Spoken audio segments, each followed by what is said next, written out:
Why do some people use credit cards for decades and still end up financially calm, while others feel stressed, behind, and constantly catching up? Same cards, same banks, same interest rates, very different outcomes. Now picture a familiar situation. You're living in the US or somewhere in Europe. You've got a decent job, nothing flashy, but respectable. After tax, your monthly take-home pay is around $3,200 or 3,000 euros. Rent or mortgage reminder hits first. That's $1,200 gone. Then utilities, phone, internet, another $250. A car payment or transit costs, maybe $400. Student loan or education-related EMI, let's say $300. Before food, before savings, before life, you're already past $2,100. What fills the gap? The credit card. Groceries that go slightly over budget, a dinner out because the week was exhausting, a new phone on monthly payments, a short trip, a few subscriptions you barely notice. Individually, none of these feel reckless. That's the problem. Here's the hidden mistake most people make. They don't treat credit cards as debt.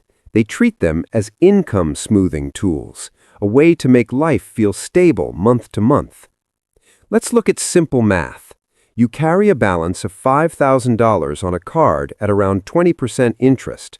That's roughly $1,000 a year in interest, not all at once, quietly, invisibly. You make the minimum payment, the balance barely moves, but your stress does. Psychologically, this happens because humans are bad at feeling long-term costs. Your brain experiences the purchase now. The pain of payment is delayed, split into small future pieces.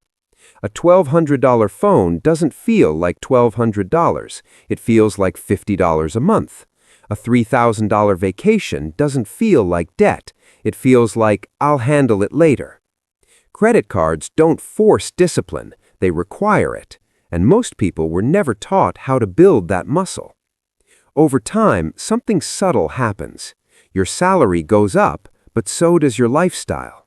Your card balances don't explode, they hover. You're not drowning, just tired. This is how people earning decent money stay financially stuck for years, not because they're irresponsible, but because their habits assume tomorrow will always be easier than today. Now let's shift perspective. Financially intelligent people don't see credit cards as extra money. They see them as timing tools. They don't ask, can I afford the payment? They ask, would I still buy this if I had to pay for it in full right now? They don't aim for zero enjoyment. They aim for low friction, low fixed costs, predictable spending margins that allow mistakes without panic. They understand something quietly powerful. Wealth isn't built by big wins. It's preserved by small decisions repeated for years.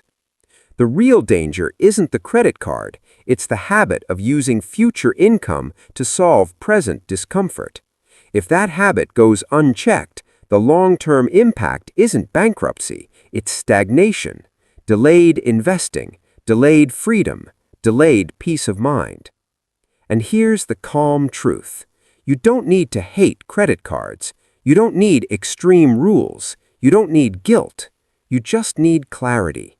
When spending aligns with your actual income, not your imagined future one, money stops feeling heavy. If this perspective helped you see your finances a little more clearly, consider subscribing to the channel, not for motivation, just for calmer, more rational conversations about money.